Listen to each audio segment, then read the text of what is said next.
Hi, it's Larry Herb, Xbox Live's Major Nelson here at Airtight Games for Xbox Wire.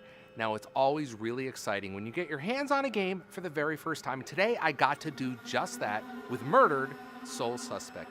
Now, this is a detective thriller game where you play a detective that is killed and you have to solve your own murder from the afterlife. We got a chance to talk to the team. Let's take a look. I think Murdered Sole Suspect is a really original take on the concept of the true crime murder mystery.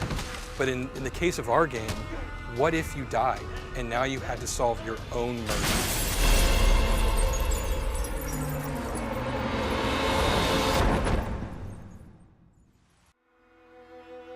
In the process of figuring out who killed you and why they killed you, you sink deeper and deeper into a mystery story. You take the role of one of Salem's best detectives who ever worked in the department.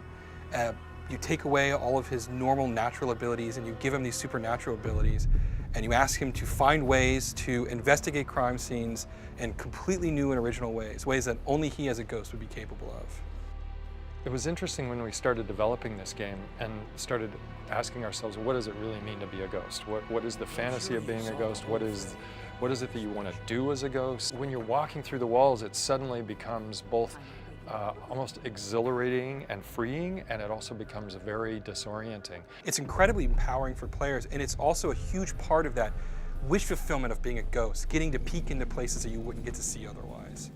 All right, boys. Place your bets and hope your luck improves. Just as Ronan is discovering this as he investigates this, so will the player.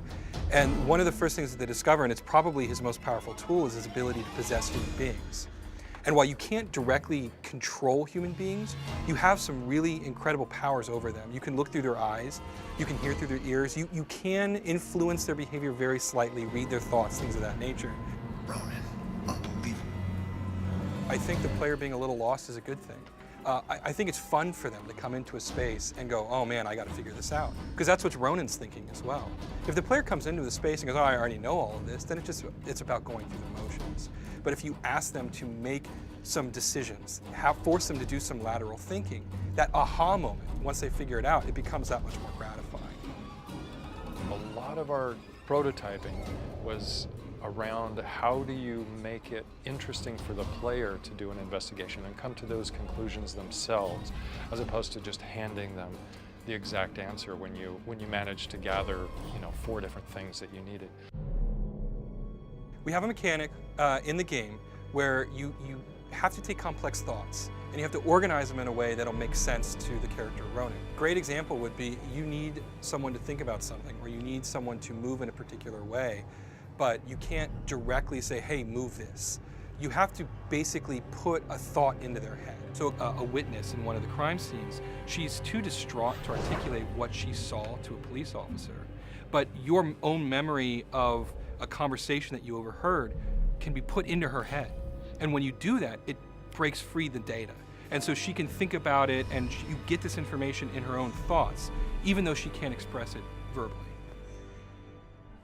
When we were brainstorming locations for the game, we first looked for places that had really deep supernatural history and lore behind them. And very quickly we realized that Salem's history worked perfectly for this particular story. And if the player takes the initiative, they're going to learn a lot about this really rich world that we've created. There's all kinds of different collectibles. There's simple things like just finding a plaque on a wall. There's more complex things where you have to piece together fragments of a memory to get a total ghost story. And there's actually full-on side quests, which are independent investigations that don't help Ronan solve his own mystery, but will help other ghosts move on. If a ghost or a specter has unfinished business, they become isolated in this location. And until they can discover what their unfinished business is and come to terms with that, they can't move on. And that's where the ghosts come from. Any spirit you find lingering in the dust is there because they don't know how to resolve their unfinished business. And as I mentioned before, if you're there too long, you become one of these demons.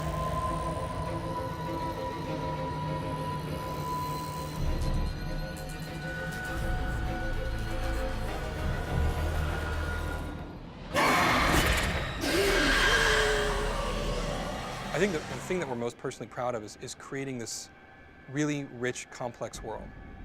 Something that we hope the players really want to get lost in, spend a lot of time in, learn everything that there is, find every nook and cranny. They don't just look at it like, oh my God, where is the first fight? Where is the first thing I can shoot? I want them to like the character of Ronan, like what he can do, and just really be excited about this, our own kind of personal take on ghost lore. Because while ghost lore is sort of universal, I think our interpretation of it is really original, and I think people are really going to remember it. Get back here! I said, get back here!